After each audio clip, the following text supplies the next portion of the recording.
Ladies and gentlemen, signore e signori, good morning or good evening for those of you who are connected from Italy and Europe. Welcome to the 2021 Italian Design Day that we open today with a conversation dedicated to the future of creativity, design itineraries between Italy and the US.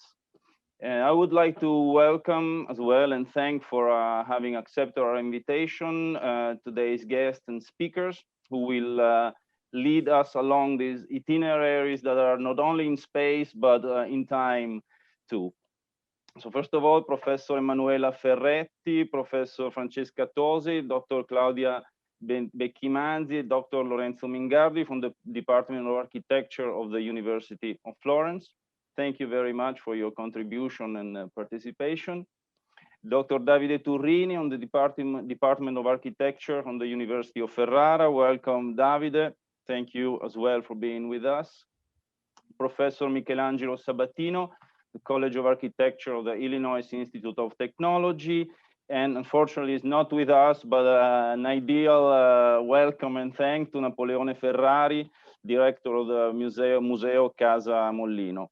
Thank you, Michelangelo, also on behalf of Napoleone. Then Maria Pilar Lebole, Director of the Osservatorio dei Mestieri d'Arte at the CR Firenze Foundation. Welcome and thank you, Maria. And finally, Consul General of Italy in Chicago, Thomas Bozios. Thank you, Consul, and welcome and for being with us tonight for this Italian Design Day. I would like to remind to all the attendees that this conversation is being recorded. It's being streamed live on Facebook right now, and it will be available in a few days on our YouTube channel. You can invite you to join the conversation by using the Q&A tab, and at the end we will try to reserve a few minutes for a short Q&A. So please do contribute with your questions. Now, I would like to leave the floor to Consul General Bozios for his introductory remarks. Please, Consul. Thank you. Thank you, Luca. Buongiorno, good morning, and good evening, everybody. And a warm thank you to all the participants to this event celebrating the Italian Design Day. First of all, allow me to thank the Associazione Disegno Industriale, University of Florence, and the Illinois Institute of Technology for the organization of this special event. And of course, thanks to the Italian Cultural Institute for its crucial role in promoting, organizing, and hosting this webinar. I'm going to leave the floor to our distinguished speakers very soon. Allow me just some brief remarks to remind that the Italian Design Day marks this year its 5th edition.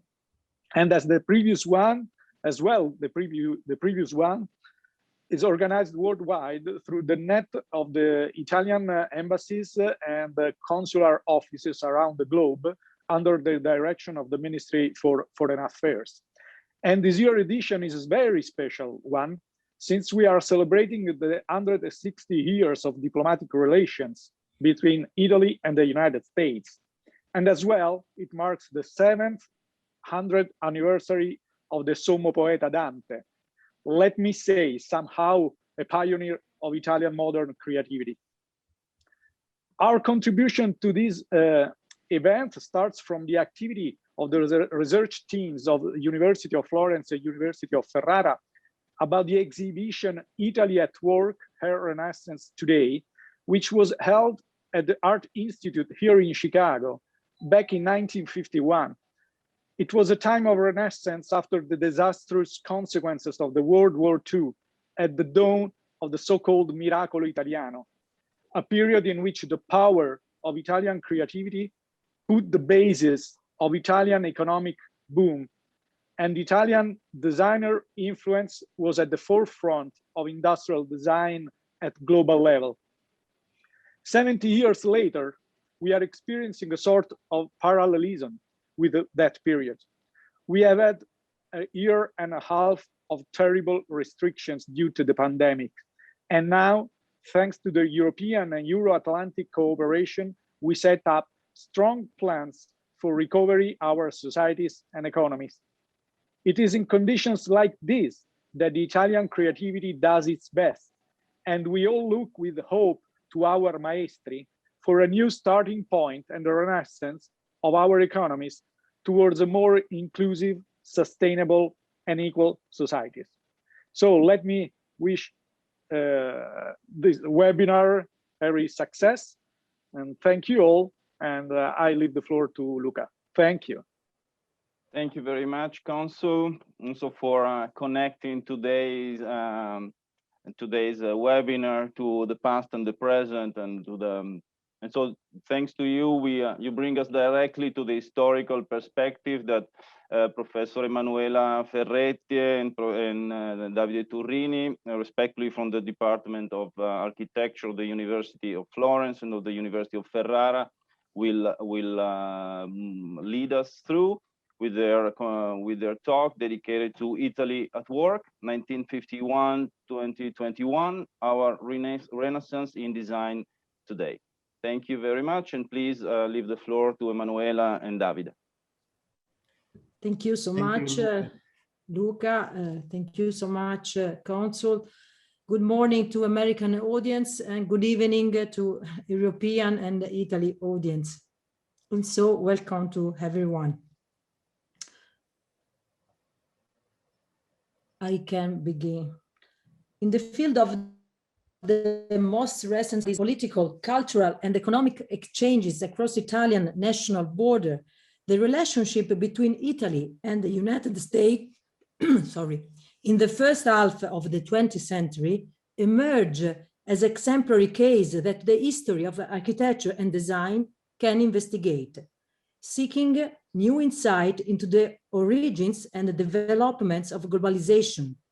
In particular, this exhibition, Italy at Work, a Renaissance in Design Today, represents a milestone, a key point of arrival for activities that began in the 1930s, and at the same time, a starting point for further action that will develop in the following decades.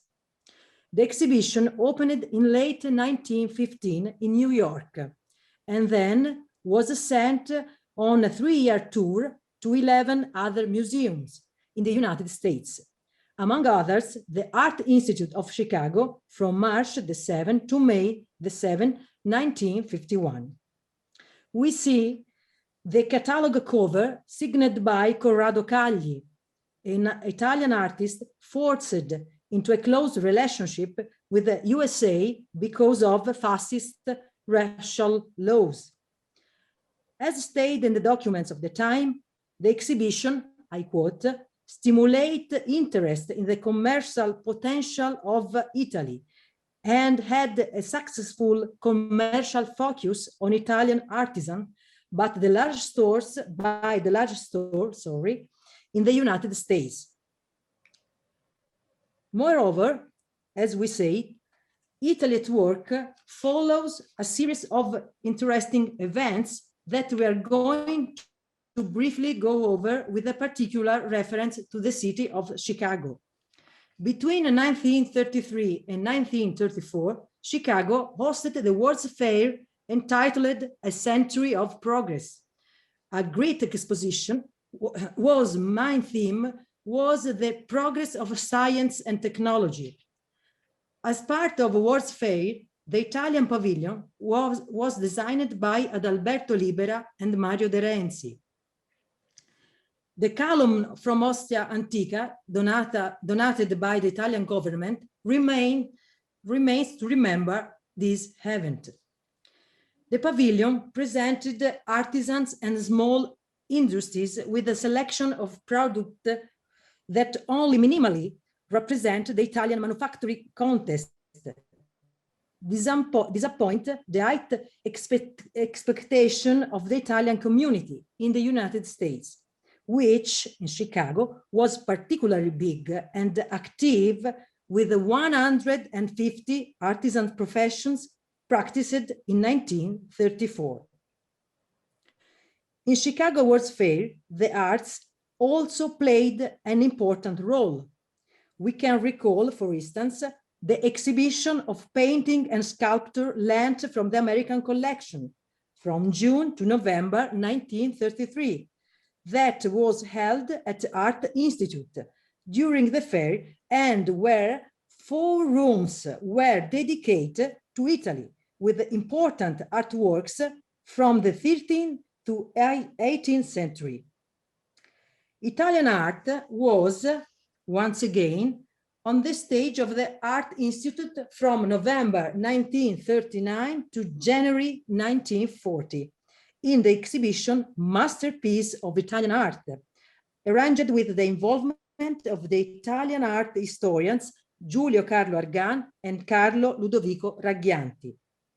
In this exposition, 260,000 visitors admired Botticelli Venus and other artworks with a great success and big visibility and popularity outputs toward several targets of audience.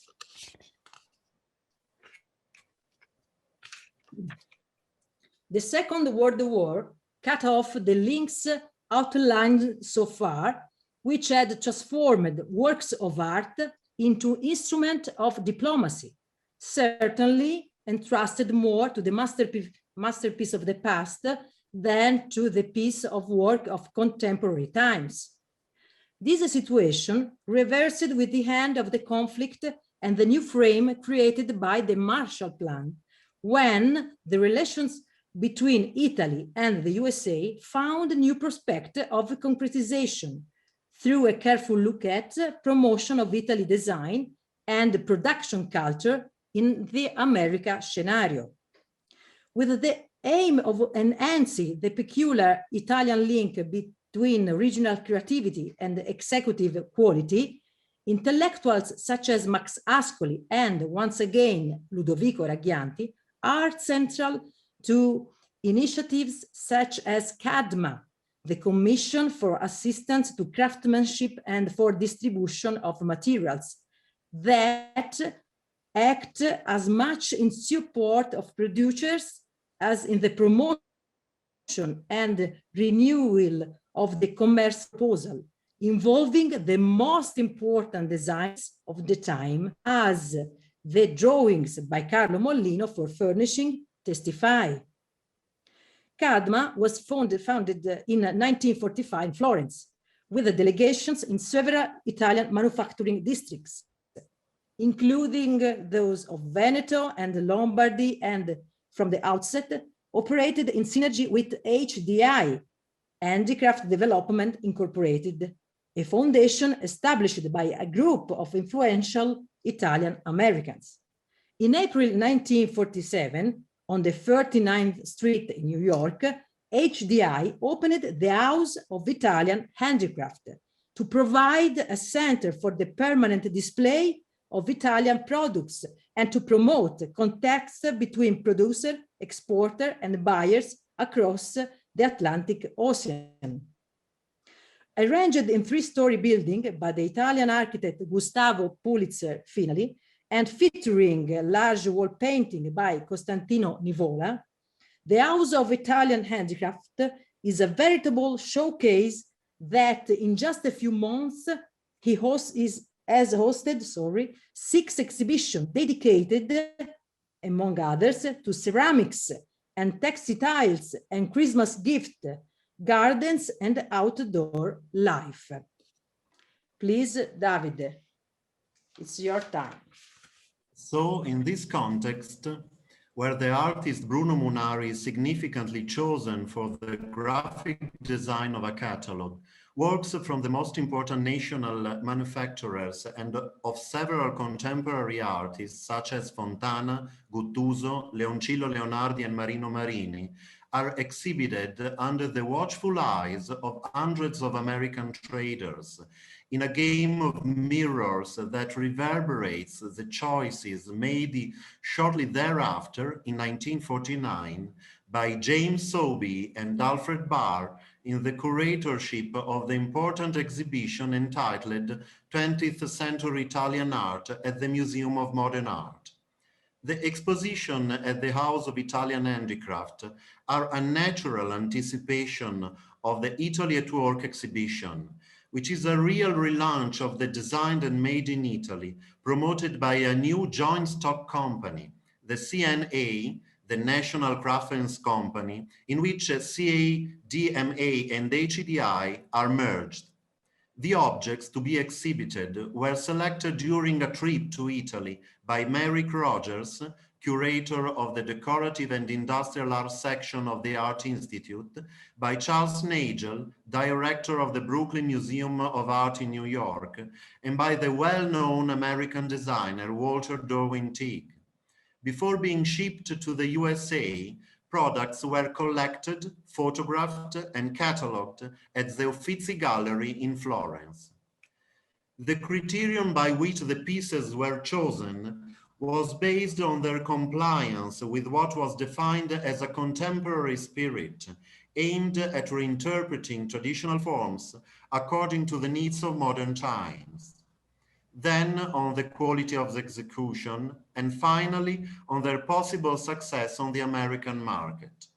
Most of the objects were made by pure artisans, to which was added a small but important section of industrial product, as Innocenti, La Felsinea, Olivetti, Ricciarginori, and Robbiati. In addition to hundreds of objects including glasses, semi-precious stone, textiles and embroideries, straws, toys, furnishings, jewelry and enamels, Italy at Work featured 5 interiors designed by leading Italian designers: a dining room by Gio Ponti, a living room by Carlo Mollino, a terrace for a holiday home by Luigi Cosenza, a private chapel by Roberto Menchi, and the foyer for a puppet theater by Fabrizio Clerici.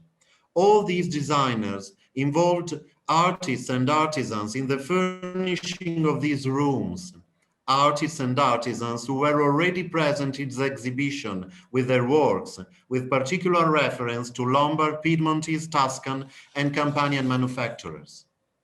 In order to fully understand the social, cultural, planning, and productive values conveyed by the exhibition, we have to underline that the figure of the designer, although present at a high levels as we have seen, was inscribed in an equal relationship with the artisans, who were at the same time creators and executors of a work, or with the local communities and the widespread knowledge, with their often anonymous creativity and executive skill belonging to centuries-old traditions. Of great significance in this regard are the images we see from the catalogue once again, featuring the work of ceramists and enamelers. The exhibition was a great success with the public and the press, and was the main opportunity to describe a biosphere of small, high-quality productions, nourished by a very long tradition, which for many years after the war was a strong point of the Italian economy, and in some ways still is today, despite the transformations and problems brought about by globalization. In this regard, let us look at Raffaello Bettini's Florentine straw hat factory, present in Chicago in 1951 and still today, as many other companies, mainly in central and northern Italy, for a range of production that goes from glass to ceramics, textiles, fashion, and finally to food processing machinery. In fact, it is interesting to note that some of the more than 200 producers present in 1951 are still alive and active. Sometimes they have changed capital structure and company organization, but in any case, they still hand down a significant knowledge to be known and valued. Therefore, we are convinced that a permanent updated mapping of that Italian design system, made up of a network of tradition or innovative skills, as well as of a resilient ecosystem of companies, creative schools and institutions, is more essential than ever. In this sense, the role of scientific research can be reconfirmed as strategic in composing with historical and critical depth the contemporary structure of a designed and made in Italy with the increasingly rich but less resolved identities, and therefore in need of affirmation in the mirroring of storytelling, with the ultimate goal of stimulating our renaissance in design today, in this truly difficult post-pandemic scenario. Thank you so much. Thank you very much, Emanuela. Thank you, Daniele, for this, Davide, sorry, for this fascinating and very interesting trip through time, and for the very interesting images that basically you led us through an exhibition tour, a very virtual exhibition tour, and this time not only because we cannot be together in person, but also because you made us travel in time, and even the catalogs that you showed, I must say, are really some meaningful pieces of art. Looking at the covers and the names of the artists that curated them, it's been also very interesting to see this connection and to see how between past and present, and to see how so many of these companies are still alive, but we will probably and active in the Italian production, but we will talk about this later.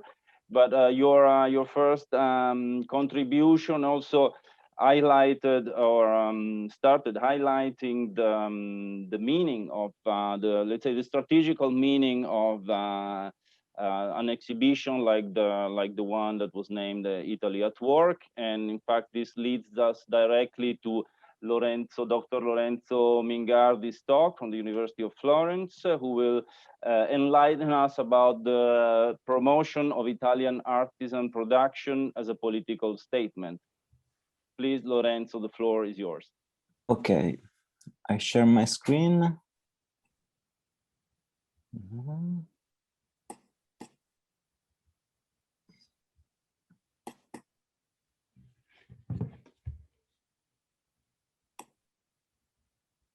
Okay.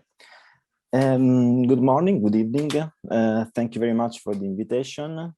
My speech will focus on giving some coordinates on the structures and the relationship between the two foundation Handicraft Development Incorporated, HDI, and CADMA, Commission for Assistance in the Distribution of Handicraft Materials. As mentioned above, both foundations were established in 1945 on the initiative of Max Ascoli. They were at the origin of the success of Italian design in the United States in the 50s, of which the Italy at Work exhibition was the culmination. CADMA and HDI were to have a very short life, as in 1948, the two groups were already dissolved. Sorry, but do you see my presentation? Yes. Yes, okay. As we know, in the historical context in which HDI and CADMA were founded, the political and economic interest that the United States had towards Italy on the eve of the Marshall Plan and the Cold War cannot be overlooked. And the role of the United States was decisive in the Italian economic reconstruction process. The initiatives promoted by Ascoli arose from the desire to participate in a concrete way in the cultural and political reconstruction of Italy, supporting Italian craftsmanship in its peculiar characteristics, quality, originality, and the link with artistic tradition, and encouraging its gradual penetration into the American market meant renewing the economic and social value of a sector that had always been at the top of Italian production. HDI was a foundation in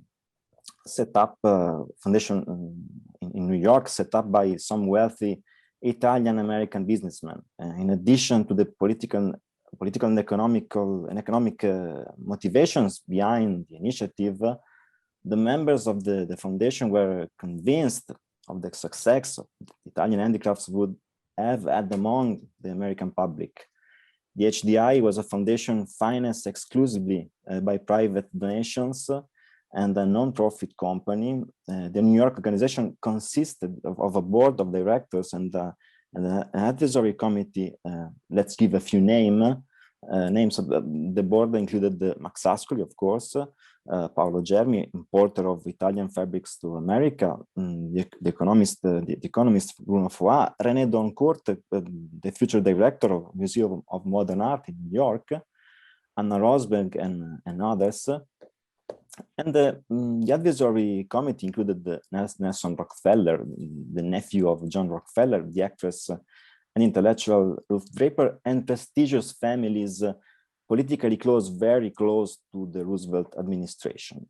Max Ascoli was a militant anti-fascist of socialist extraction and Jewish. In 1928, he became professor of philosophy of law in the University of Rome, but was arrested for his anti-fascist views. In 1931, he won a scholarship from Rockefeller Foundation and moved to the United States, obtaining citizenship in 1939. He married Marion Rosenwald Stern, a wealthy woman with particularly influential friends. So Ascoli quickly became part of American political circles. Ascoli wanted to supplement the studies and market service that preceded the foundation of HDI with a concrete analysis of the territory. And he understood that the support of art historians, economic experts, and technicians working in Italy was indispensable for the success of the HDI program. Among the many trips that Ascoli made after the end of the war in 1945, he met Ragghianti, with whom he had been in contact for some time, as well as other Italian anti-fascists such as Piero Gobetti and Carlo Rosselli. And in order to relaunch Italy in the American market, after a meeting between Ascoli and Ragghianti, who had important political responsibilities in Italy at the time, the CADMA was established in Florence, and the CADMA was a corresponding body and trustee of the HDI. Ragghianti was obviously chosen as president of CADMA because he was well versed in the Italian post-war political dynamics, but also because he was already an expert art critic and historian. The CADMA is one of the many aspects of Ragghianti's tireless cultural activity in the years immediately after the Second World War. In 1951, he organized the Frank Lloyd Wright exhibition at Palazzo Strozzi and many other things. Its presence gives the operation a historical and artistic importance which otherwise would certainly have been dominated by economic and commercial components. And from 1939 onwards in the USA, as a result of the halt in imports from Europe after the outbreak of the war, there was a low-cost mass-produced domestic craft production in the USA. And therefore, if exported to the USA, the Italian handicraft and semi-industrial production could have an excellent reception because the variety, the originality, and flair of Italian production were certainly elements of great fascination in the eyes of a public accustomed to the standardization of objects. The conviction that in the age of industrialization, the good of civilization depended on achieving the right balance between mechanized and individual creation is crucial to understanding how the Italian way was so appreciated overseas. The CADMA was not merely a subsidiary body of the HDI, but an active instrument for the realization of American projects. Thanks to CADMA's indication through the professional support of men living in Italy, HDI's managers were able to understand what the real needs of Italian craftsmen were and how they could direct their economics aid to Italy. Thus, the aims of HDI and CADMA within the framework of political control of Italy by the USA were, number one, to deal with the crisis that the war and its consequences had grow to the craft sector and to promote the rehabilitation of Italian craft production. CADMA was not just a Florentine reality, as mentioned above, because in October, November 1945, after his stay in Florence, Ascoli went to Rome, and the section of CADMA was set up in Rome. Through its officials, it would guarantee a more easy contact with the ministries and bodies that had their offices in Rome, with which CADMA and HDI, once they had started their activities, would necessarily have to deal. Shortly afterwards, Milan, Venice, Naples were involved with new regional CADMA committees. But which exporters did CADMA and HDI target? The members of the two organizations mainly targeted small and medium-sized producers. The aim was to encourage a condition that would allow a fruitful encounter between the characteristics of Italian production and the needs of potential American buyers.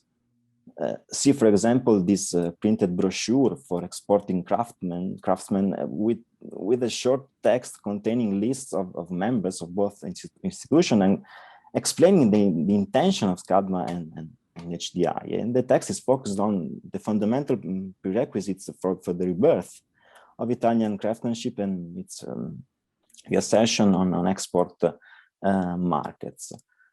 The most pressing problem for Italian artisans, which had to be solved as soon as possible in the order to send products to America, was the lack of raw materials or the fact that they were too expensive in Italy. The United States, through the HDI and the donations of its members made available what was needed to achieve this goal. The same raw materials would be used to produce sample objects to be present to American business circles as an example of Italian craftsmanship. And for some times in the USA, Italian craftsmanship, due to fascism, had not enjoyed a good reputation compared with to the rest of European production and the emerging national craft production. The samples to be sent to the USA were essential, were very, very essential. And because, as Ascoli wrote in a letter in 1946 to Mario Parenti, CADMA's members, the samples would have opened the eyes of the Americans. Ascoli wrote, I quote, the general idea here in the United States is that Italian artisans have lost not in technical skill, but in taste. This is the time to prove that Italians know how to work well, and above all, to encourage them to work as well as possible. I cannot see a more important function of this time than CADMA and HDI.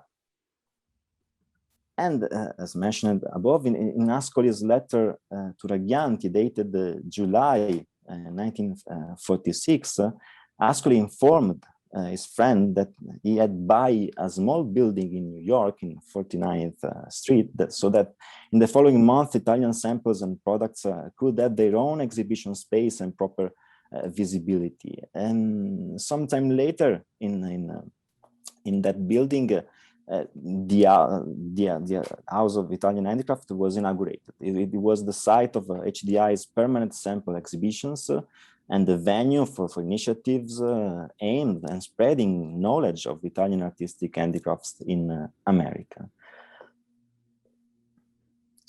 From 1947 onwards, it became a priority to encourage the penetration of Italian handicrafts into the American market, and in particular in New York, through the House of Italian Handicrafts market exhibition.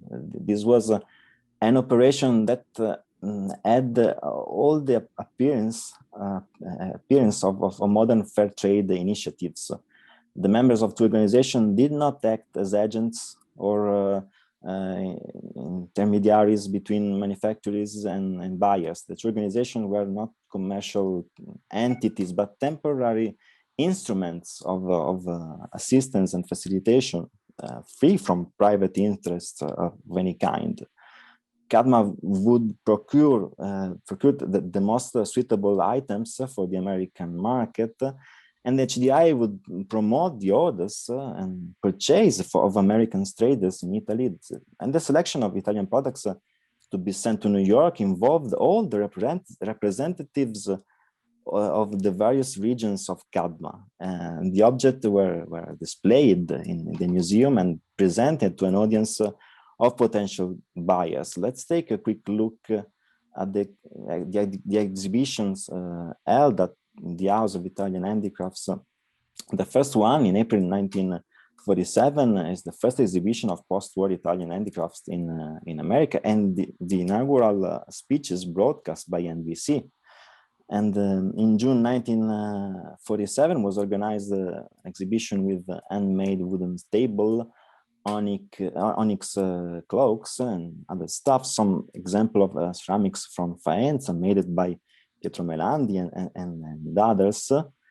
In August 1947 was organized the exhibition Christmas Gift Exhibit, a sample exhibition where traders could find Italian handicraft to be displayed as gifts in their shops, in their shopping center at Christmas. And in October 1947 was organized a clothing exhibition, but in December 1947 there was organized a very important exhibition, Handicraft as a Fine Art in Italy, exhibition on the relationship between art and craft, much desired by Carlo Ludovico Ragghianti, and participants included Lucio Fontana, Renato Guttuso, De Pisis, and many others. The catalog was designed by Bruno Munari.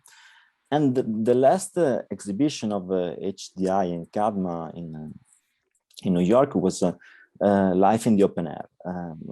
Here, architecture was the protagonist. The exhibition was organized by the Lombardi Committee of CADMA, in particular Ernesto Natarroges and Ignazio Gardella, two important architects, Italian architects of the 50s and 60s. And this is the living room designed by Ernesto Natarroges and Ignazio Gardella. So both HDI and CADMA disbanded in early 1938.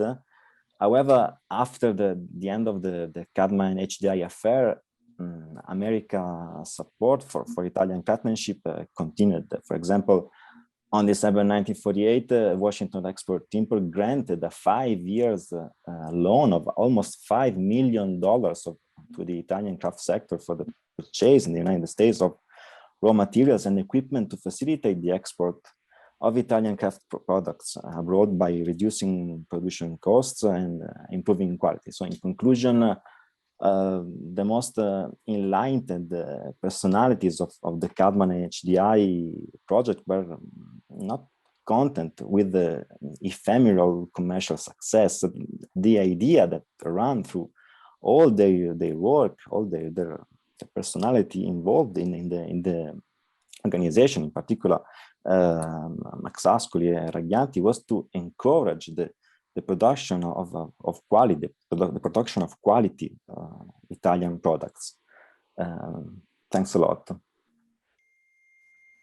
Thank you very much, Lorenzo. I find it very interesting that you shed light on this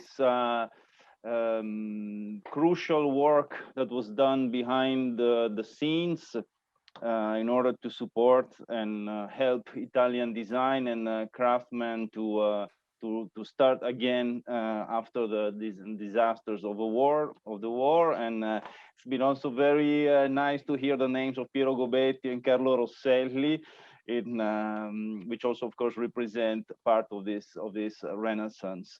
And also, I find it very interesting. We'll probably go deeper in this topic a little later on, that you mentioned the strong relationship between Italian design and manual artisanal and craft work, which is probably one of the reasons of the excellence of Italian design. But now, after this more general overview on the historical part of the exhibition Italy at Work, We will, thanks to Michelangelo Sabatino, and who will talk also on behalf of Napoleone Ferrari, we will go a little bit deeper on one of the most meaningful artists that were represented at the exhibition of 1951, and definitely left a very deep mark in the history of Italian and probably world design. Carlo Molino, architect and storyteller, is the Michelangelo Sabatino and Napoleone Ferrari contribution. Please, Michelangelo, the floor is yours. Thank you, Luca, and thank you, of course, for hosting this event, and to Emanuela, who has been a very important sort of point person to all of this. Before I jump in, I just want to note that today's talk will focus on Turin as an epicenter, a laboratory in which craft and design kind of come together. And so we're adding to a little bit of the geography of the center-south with a little bit of north. So I hope that rounds it out. And I also want to point out my colleague, of course, Napoleone, is the president of the Museo Casa Molino, and he and his father, Fulvio Ferrari, have been, the point people to sort of the work of Molino, and above all, the design. My own work has been sort of city-based, and I think this work on Molino is very much a part of sort of a broader trajectory in which one both identifies a city as a locus of sort of production, architectural and design production, as well as kind of greater networks.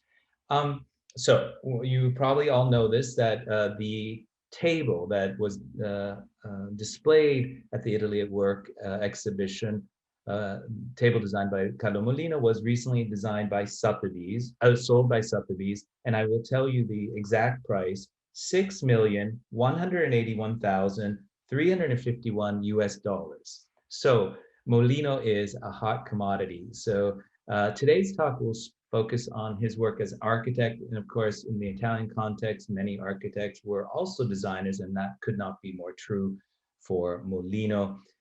Why narrator, storyteller? Well, Molino chooses to begin his architectural career shortly after graduating from the Turin Polytechnic, not by writing a typical manifesto talking about architecture, but writing a short story prose Vita di Oberon. So Oberon was, of course, the Shakespearean king of fairies, and Oberon was also an architect. And so there's a bit of autobiography here, to be sure. Here we see Molino as a kind of romantic cavaliere with a rose in his lips, and to the right we see his drawing for an imaginary studio. The body here, we see his position on design. He says, the body of an automobile, a spoon, a typographic page, a collective house, a chair, they can all be art in its purest sense. They are not art because they respond to beauty, i.e. to the pleasure we get from seeing an organism, animal, machine, or house, where the form is impeccably modulated to the purpose for which it was created. They are art because their creator, in molding that very form, has unequivocally expressed himself beyond any technical skill and perfect science.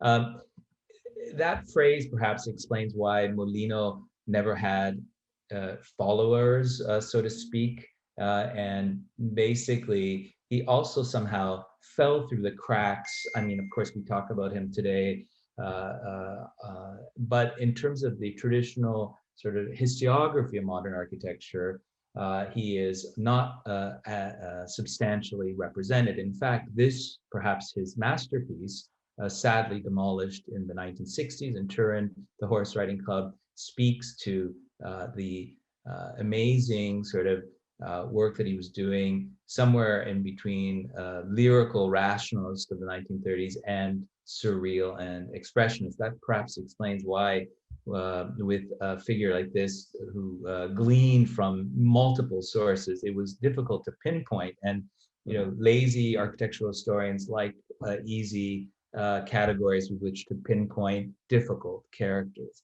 In fact, he claimed with a certain level of proudness that he was an eclectic architect. Now, we know for the Orthodox modernists, to be eclectic was anathema to the kind of coherence. So the story dimension, it is perhaps telling that Molino would photograph the castle at Finale Ligure next to photos that he took himself of the horse riding club. So we see Molino sort of frame a kind of narrative around this sort of magic castle and horses all together.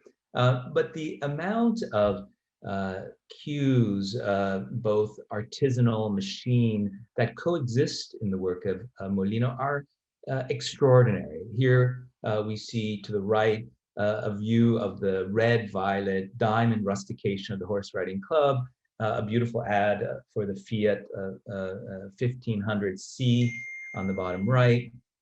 And of course, the Palazzo dei Diamanti in Ferrara. This is for Turrini. And so here, this coexistence of glass windows, glass block, and rustication all at once. In the horse the area where the horses, the stalls, we see carefully designed with cues from Juvarra's Stupinigi hunting lodge and very cutting edge snap-in ventilation systems that we see coming in from the roof. Here, next to the amazing sort of play of light and shadows generated by the reinforced concrete terrace, we see coexist Baroque-like designs for windows featured within the same building. So there's this amazing tension between sort of machine age, new materials, and traditional handcraft.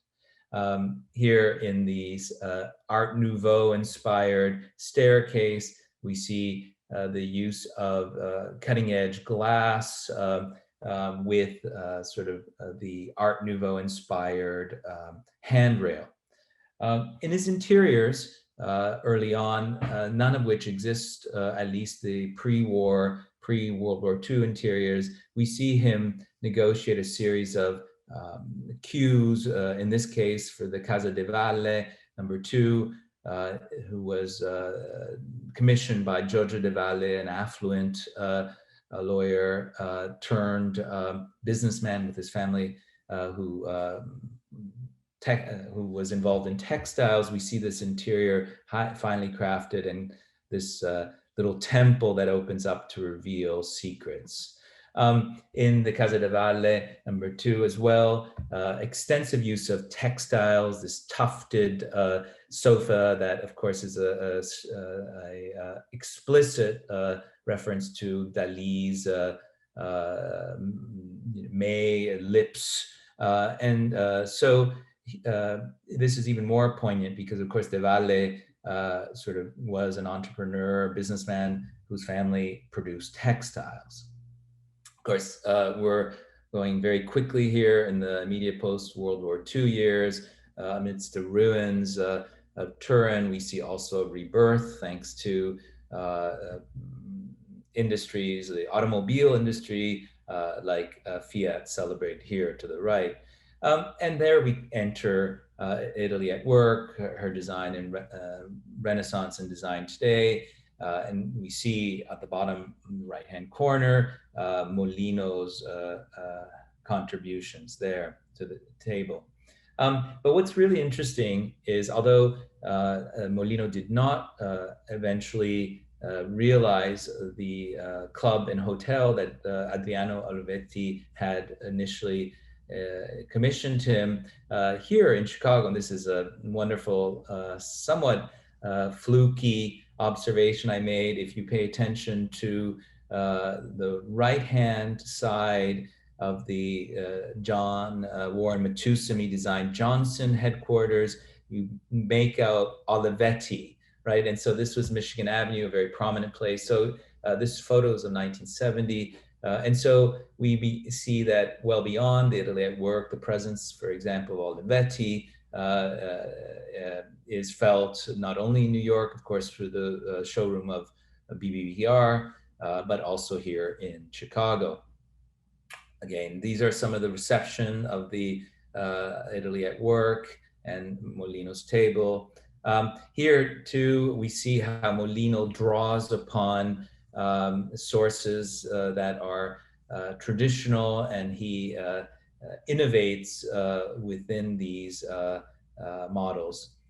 This, of course, is the table, Italy at work, at least one of them, sold at Sotheby's for the enormous amount I mentioned earlier. This is another of the chairs that he designed, and very much the presence of sort of references to the living world of animals. The gazelle here, seen to the left, informs his work during those years. This is a tubular one. And we see how, you know, the Alpine tradition, mountain chairs, you know, inform his work during those years too. Not necessarily the ones shown, of course, at Italy at work, but throughout his oeuvre. So I mentioned Turin as an important center of artisanal work. This is the Apelli and Varese workshop in Turin. Molino collaborated intensely with artisans. He valued their contributions, and so he tended not to produce huge numbers in mass-produced furniture, of course, but rather more limited editions, as we can see here. During his post-war years, the sort of role of the narrative and relationship to place, context, coupled with his interest in experimenting with design and Italy's, you know, so-called economic miracle allowed for the so-called leisure class, to cite Veblen's term, to grow. And so many Italians, especially in the north, would begin to purchase second homes and also go skiing. Cervinia, thanks also to fascist investment during the 30s, became one of the most important ski resorts. Here, Molino designs to the right, the Casa del Sole. To the left, we see also a view with the Casa del Sole and the Rifugio Pirovano by Franco Albini. Notice here that this is a photo taken during those years, and this is actually a staged photograph, of course, and the woman in the foreground is wearing newly designed typical dress that Luciana Gaspel, Leo Gaspel's wife, designed to celebrate local traditions.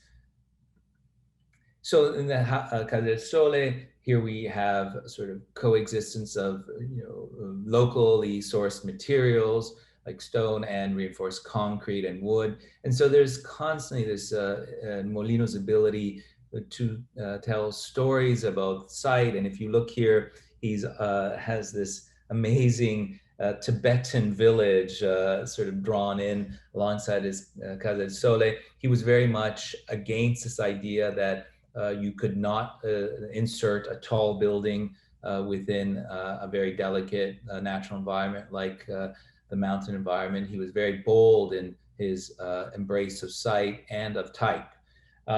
Here too, at the Lagoneo sled station, we see how seemingly dissonant elements coexist. This element here, rail, uses, you know, automobile quality glass, so-called parabrezze, next to reinforced concrete sort of pilasters that are held up on this stone base. So here he combines mountain vernaculars, reinterpreted, of course, with nods to expressionist architecture in this wonderful open air terrace. The exchanges between Italy and the US in the immediate post-war were very strong, of course, thanks also to the support of the Marshall Plan and a number of initiatives like the Fulbright, of course. And Kidder Smith it was a very important presence in this story, where he published this very important book that was simultaneously published in English and Italian, and with a very important subtitle, Italy Builds, that l'Italia costruisce, its modern architecture and native inheritance. So putting those two together, Leoni, the graphic designer who had moved to New York. And so this is part of an exchange that goes on. Here we see Molino visiting existing traditional structures of the Valse Valley and his incorporation into design. Molino was, of course, an amazing athlete. He actually trained and was certified as an official ski director. He wrote about it here, seen in this book. And he was very much also interested in racing and designing his cars. The Bisiluro is his own design, seen here on the Fiat Lingotto. And then finally, and I know we only have very brief time to explain a very complicated figure like Molino, we see here his great last work for the Royal Opera House of Turin. Here we see a series of traditional and rather modern, innovative approaches to materiality and structure.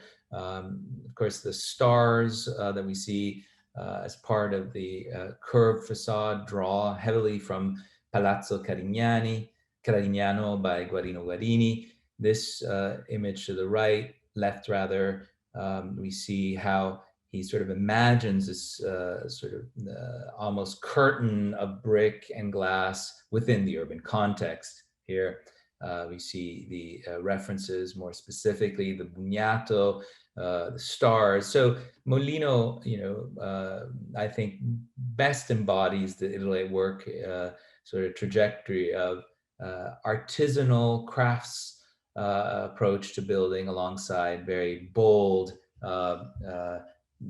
techniques like this seen here in the foyer of the Royal Opera House with these Musumeci, very important engineer, designed floating spaces moving through the space alongside with escalators we see in the back. So it's a virtual sort of Piranesi imaginary prison in the heart of the Turin historic.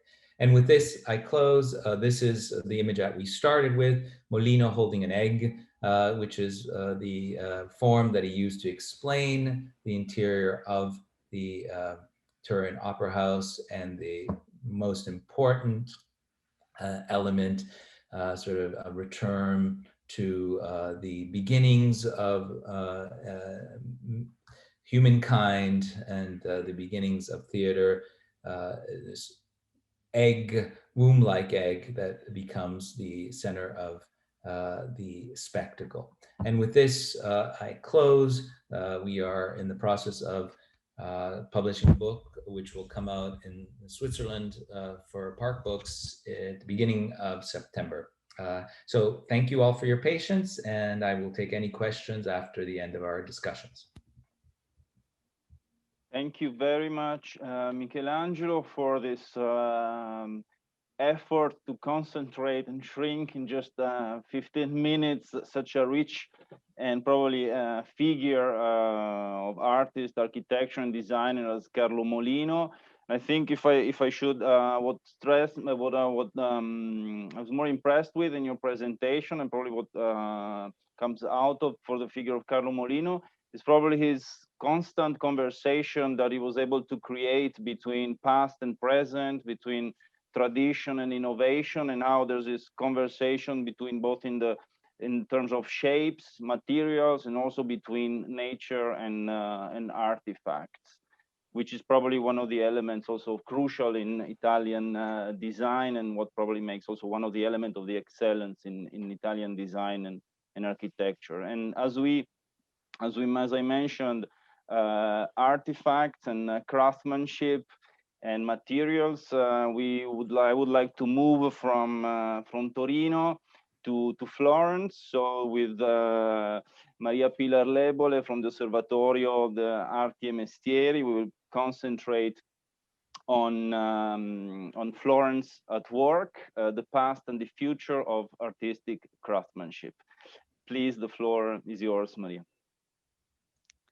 Thank you for your kind invitation and my greeting to everyone. Let me share from the beginning. Okay.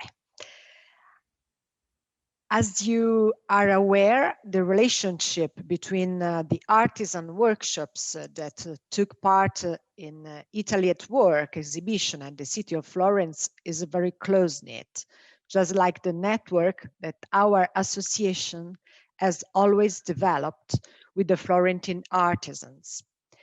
Before outlining the merits of the team on artisans, allow me to touch on the mission of OMA, which I coordinate and for which I'm responsible on behalf on Fondazione CR Firenze. Osservatorio dei Mestieri d'Arte is a non-profit association of bank foundation with its headquarters at the Fondazione CR Firenze. OMA promotes the historic and artistic heritage of handicraft and awards its plaque as a commemorative inscription to artisans and their workshops in acknowledgement of the value and quality of their products. Through its research and planning, OMA offers a fundamental contribution to the rebirth of top quality traditional trades, qualify employment for young people, and the image of Italy, which owes much of its historical and cultural patrimony to the skills and expertise of artisans.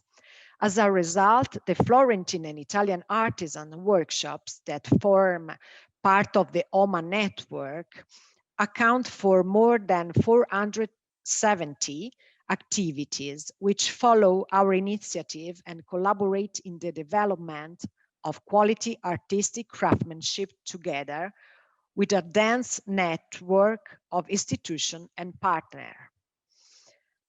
I will focus my short speech today on a Renaissance technique that still represents excellence among the traditional Florentine artistic craft.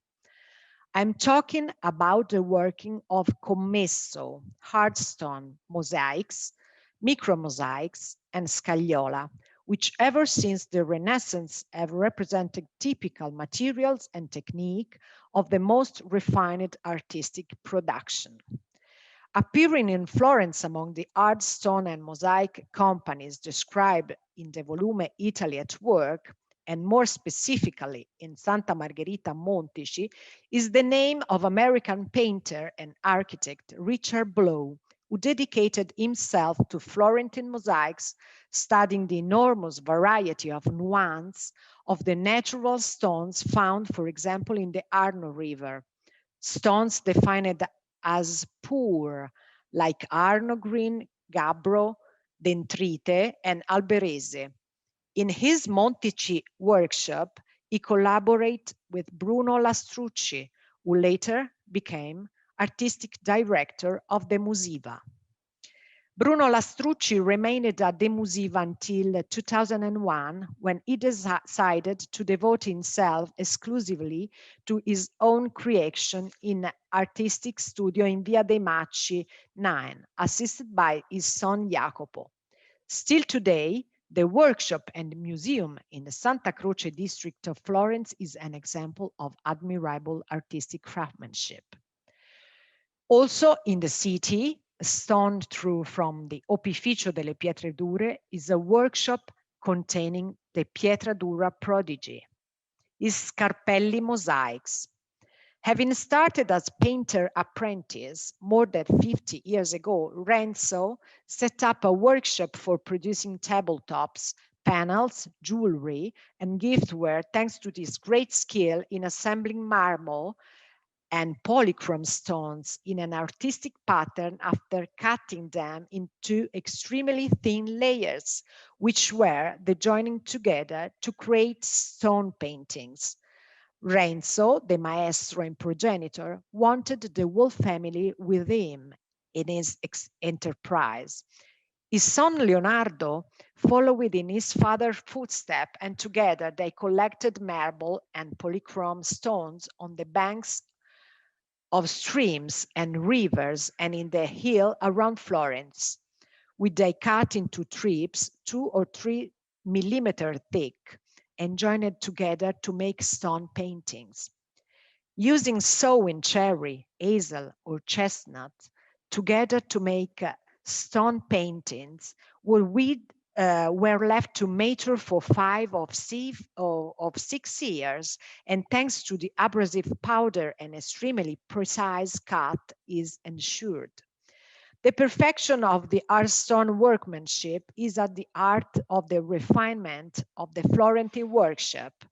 This workshop boasts visited by 24,000 tourists a year. This bottega represents one of the 5 active shops in the world.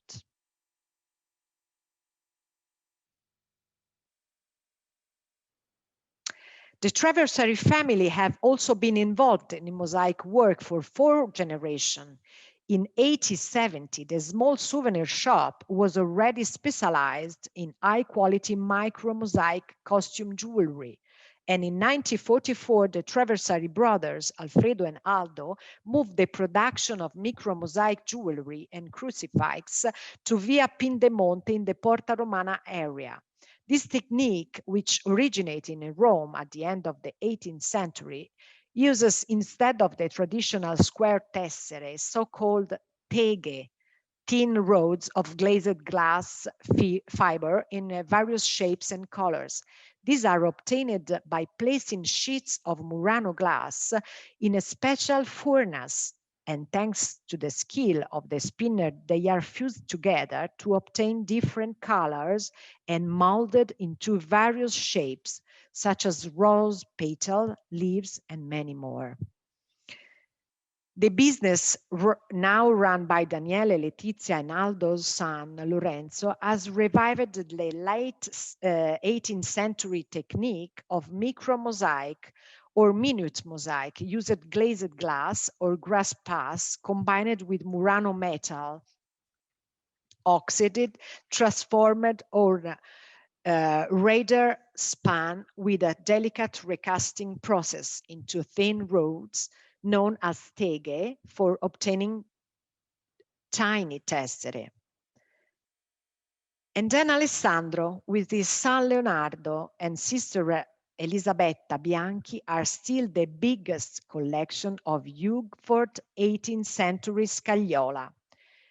Their father, Bianco Bianchi, left his job as an employee of the Ministry of Defense after becoming fascinated by Enrico Hugford's scagliole, housed at the opificio of the Pietre Dure. Scagliola is a mixture of selenite, glue, and natural pigments. After the hand drawing and dusting, a slate slab is emptied and a mixture of selenite powder ground with chalk, water glue, and outer pigment is poured inside. Today, Bianco Bianchi also produces in a more contemporary style, developing collaboration with architects, designs, and decorator in the production of tabletops with ribbons and flowers such as those for the Versace home collection or the poof presented in Icon Boutique, Luisa Via Roma of Florence, created together with designer from Campania, Sara Ricciardi.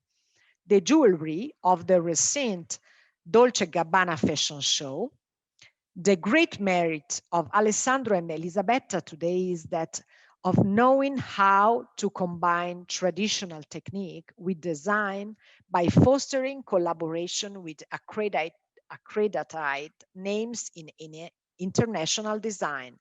They participate in the Doppia Firma project together with the Blanco Studio in order to create this Scagliola disc.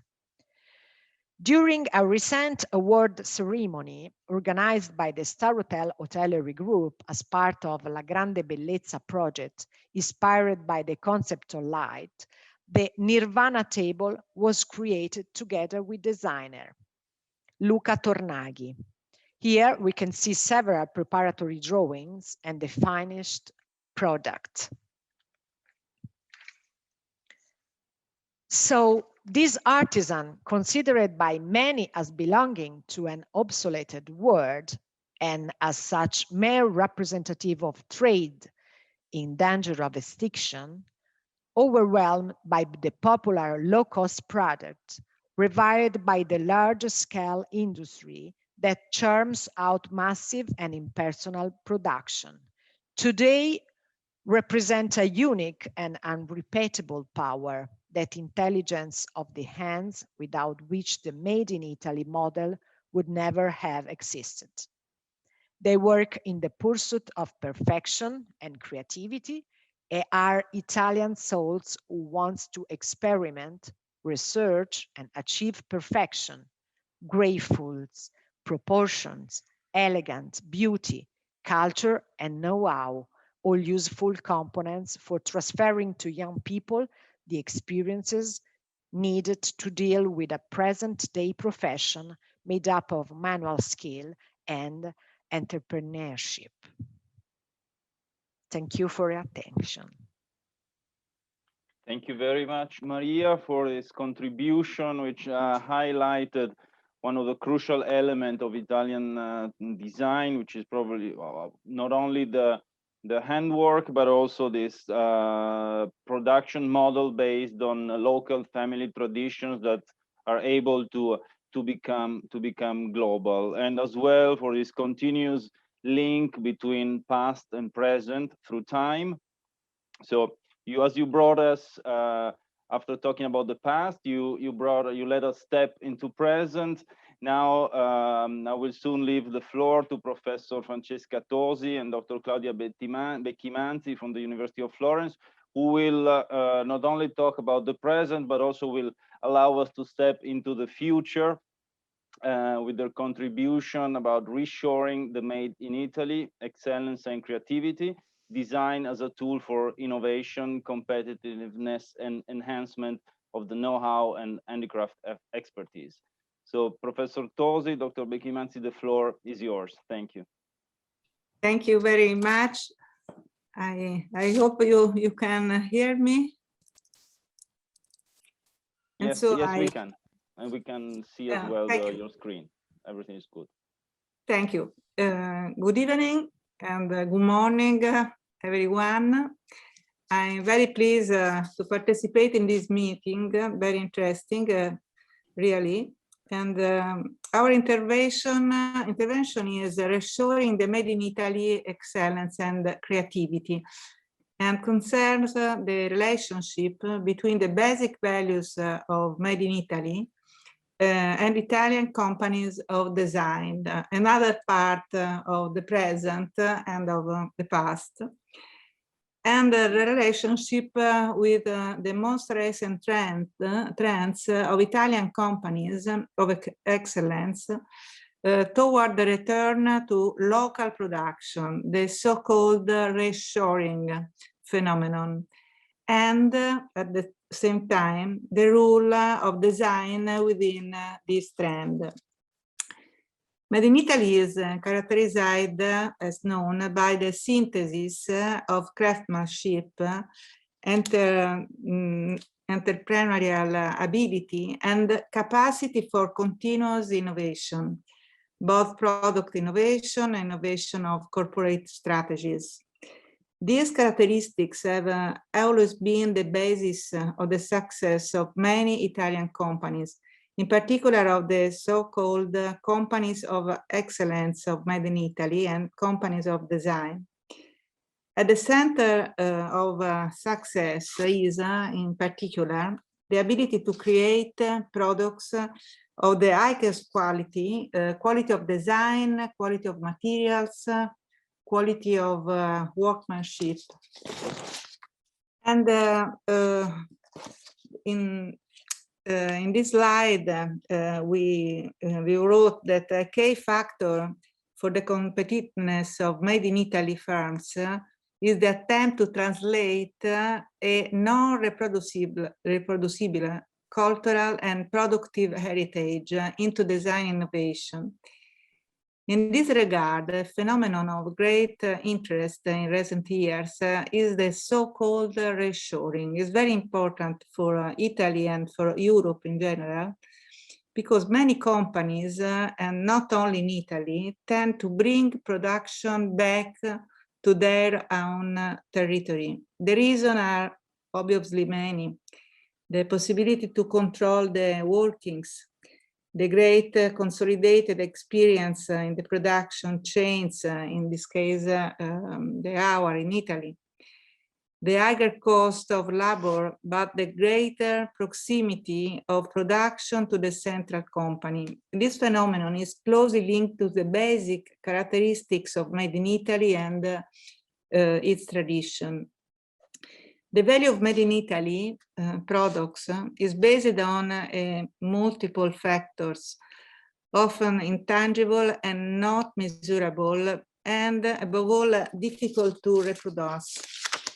The know-how, the strong connection between different companies within the same territory, and the presence of excellent workmanship and consolidated production tradition, impossible to reconstitute in context other than the original one. The set of consolidated production knowledge and the links between companies and people that define the characteristics, the local context, and therefore the local context, which represents a place of accumulation of productive and life experiences, and the production environment of new knowledge.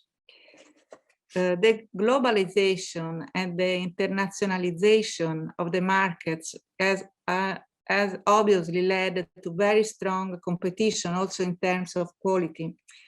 The training of manufacturing skills typical of the Made in Italy in foreign countries, where the low cost of labor makes competition based on the price of the products, completely impracticable, the modification of product distribution model. Furthermore, it is clear how much the COVID-19 pandemic has had a significant impact on the organization and management of product chains, determining the global value chain model, which has characterized the world economy in the last 30 years. The current growth in transports, in cost transports, and the difficulty in procuring raw materials and semi-finished products is now, which is dramatically slowing down the distribution chain of goods around the world. The demand for greater self-sufficiency will become ever increasing, urging measures to better protect, strengthen, or even restore macro, regional, or national production. In particular, reshoring, the decision to bring production back to the country of origin, the so-called back reshoring, or to a neighboring country that belongs to the same macro region, constitutes a main element in the reconfiguration of the supply chain. In this scenario, design can play a decisive role in reorienting the company's production strategies and enhancing its vocation to quality, for quality. Design has long been recognized as a tool and engine of innovation capable to guiding the company's choice both in the creation of new products and in its strategic choices. Some trends present in the production system and the growing interest in design and in its innovation-oriented intervention methods, from design thinking to design-driven innovation to human-centered design and so on, make it possible today to develop the action of design as disciplinary and methodological approach and as a tool for innovation of the productive and social system, and at the same time developing the professional action in the designer within and or in collaboration with companies, starting with the construction of shared knowledge and intervention tool. The role of the professional designer, capable of interpreting the uniqueness of the company and its processes, is in many cases central within the company, being able to guide its strategies in a conscious and proactive way through the creation of innovative products and new lines of development.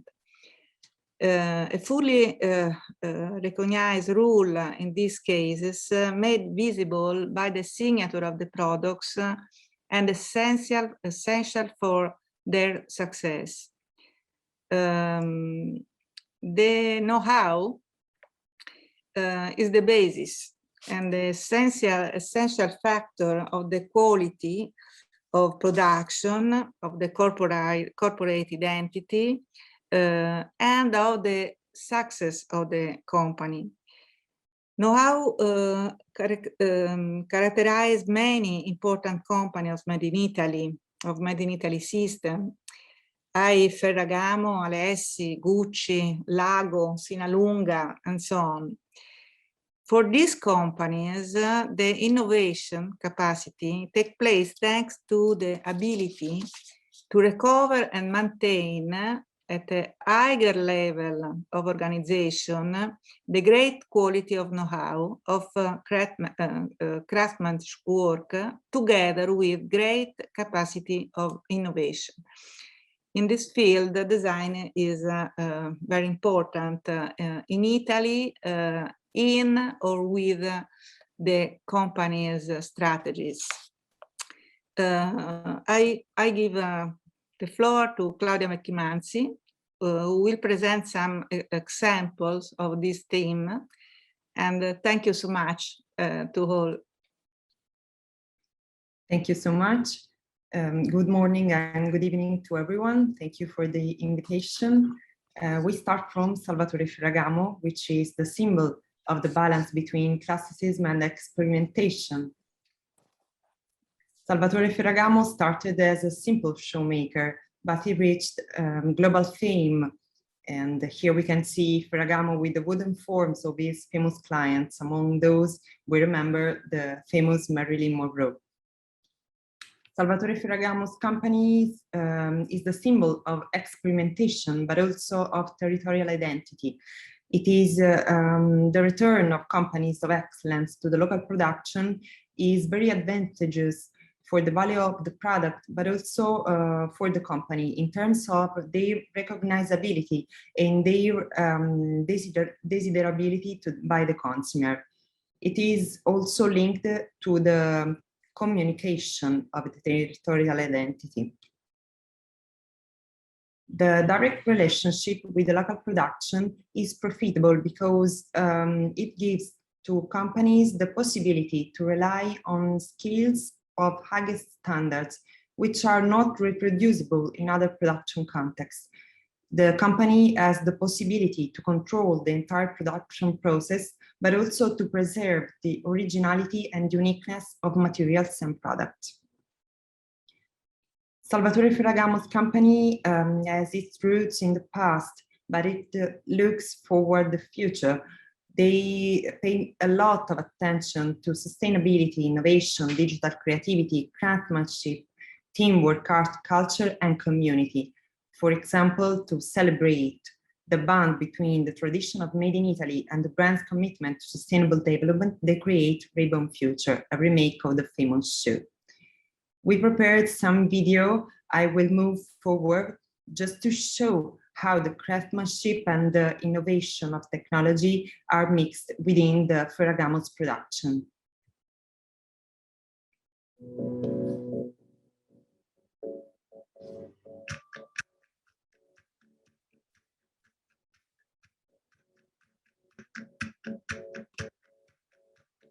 The design is an important part of all the production, from the concept to the final product. And we can see how Ferragamo mixes both technologies and craftsmanship. An impeccable blend of craft and innovation converge into Salvatore Ferragamo's special Tremezza shoes. The traditional handcrafting process combines with innovative and smart technology to create the future of craft in an exclusive made-to-order service.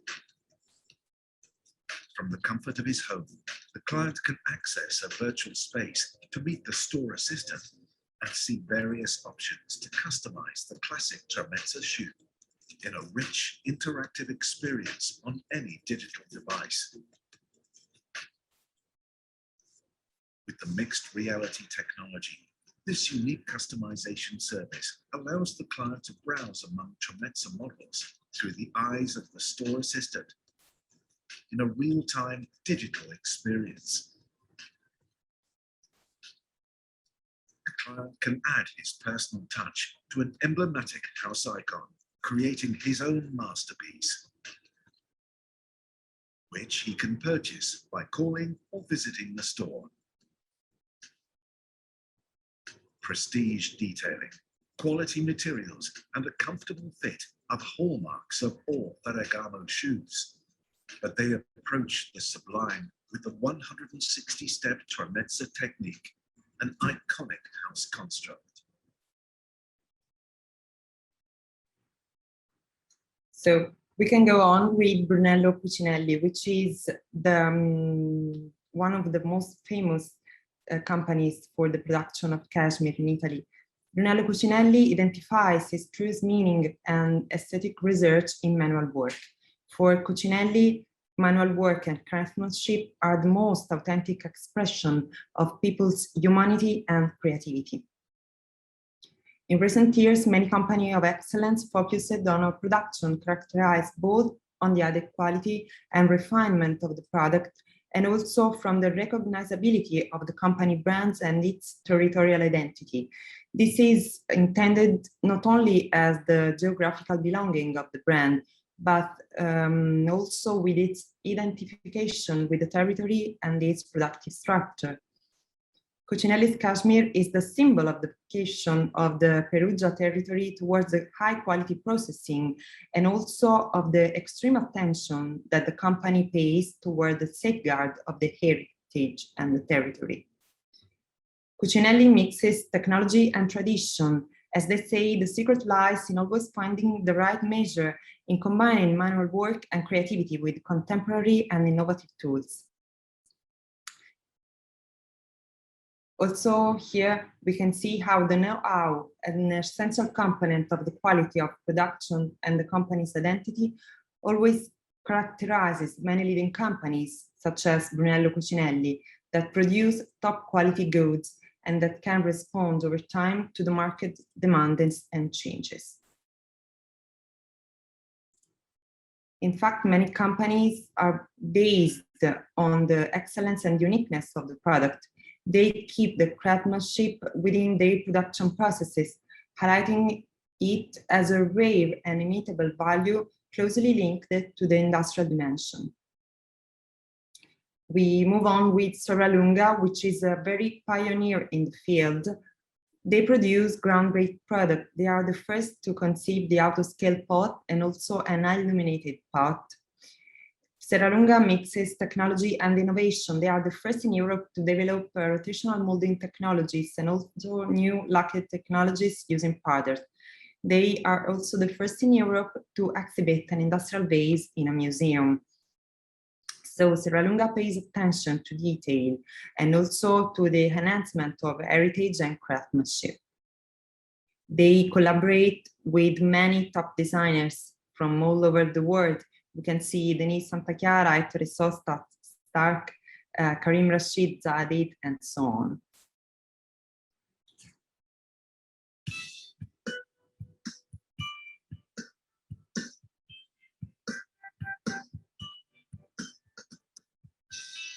From this video, we can also see the mix between the core and the importance of the craftsmanship and technology and innovation to produce high quality product.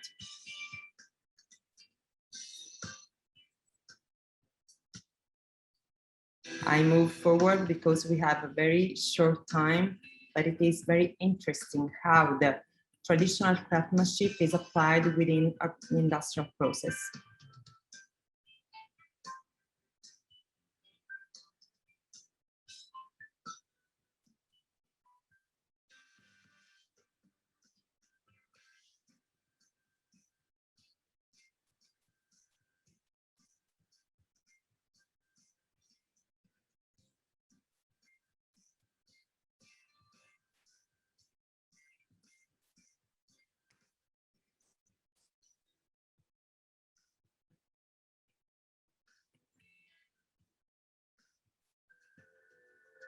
This is the final product.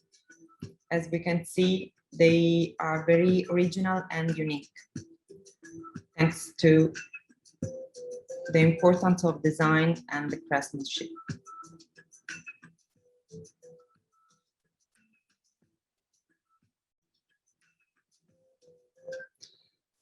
Then we have Lago. For Lago, the design is a tool for social change that helps to explore and meet the needs of contemporary living. Lago pays attention to the quality and durability of the materials. Their product combines the reliability of industrial processes and also the dedication of craftsmanship. As we can see from some of their products, such as the Flutua bed, the view table, or the air sofa, they have a dynamic design. Their versatile and modular systems enable endless configuration and led to innovative look to any interiors. One of the most interesting examples is the Loto table, which is an extendable square table that opens up like a flower. Also, here we have a video. I'm sorry if I move forward, but the time is very short. As we can see, many of the Made in Italy companies were established around an original handicraft core. They growing to a typical industrial scaling one.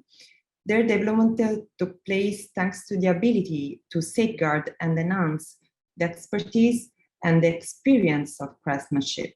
They can integrate them into a higher organizational level, as just said. And this model is based on the care of each product and to the mix, as we said, with industrial operation and design. Finally, we have Alessi. As Alberto Alessi says, true design must move people, transmit emotions, bring back memories, surprise, and go against the current. For Alessi, the process of the formal elaboration of the product is a transposition from the traditional shapes of the handicraft to the best canon of good design. The Alessi's history is a history made of bold experimentation and a forward-thinking attitude. They were non-conformist, but also consumer-oriented. Alessi tries to translate the search for the most advanced cultural, aesthetic, functional quality into industrial mass production. And it makes this through advanced research and, of course, through design. The Alessi collection includes undisputed masters of Italian design and also international designers. Here we can see just some of them, but there are many. And Alessi mixes creativity and balance. They reconcile the typical needs of modern company but they also are a research lab in the field of applied arts. And this makes it possible to generate the most advanced expression of international creativity. We have the last video about Alessi.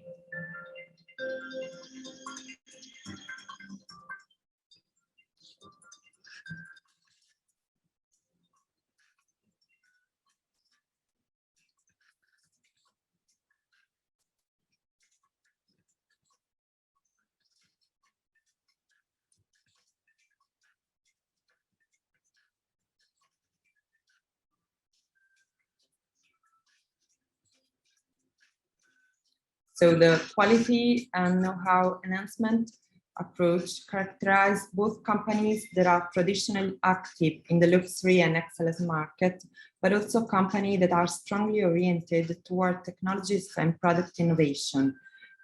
We have also companies from the aeronautical sector to the mechanical and the electronic one, to the new digital craftsmanship and the information technologies and telecommunication sector.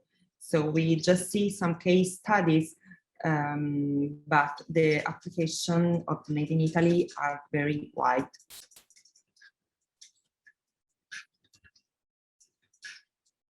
This is just a pill of the Alessi Museum.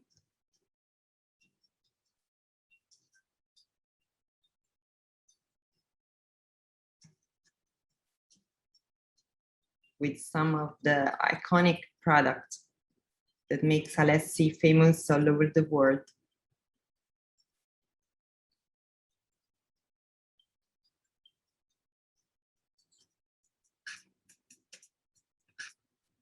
We can stop here. Thank you for your attention and for your invitation.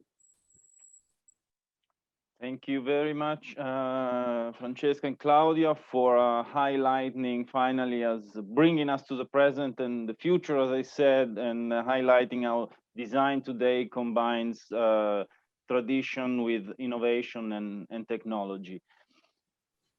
It's been a very interesting conversation with all of you. The time is very short, but I would just like, before wrapping up, I would like to give the opportunity to Michelangelo to answer Julia's question from Vancouver, who is asking if you have ever found any relationship or influences of Molino on Arthur Erickson.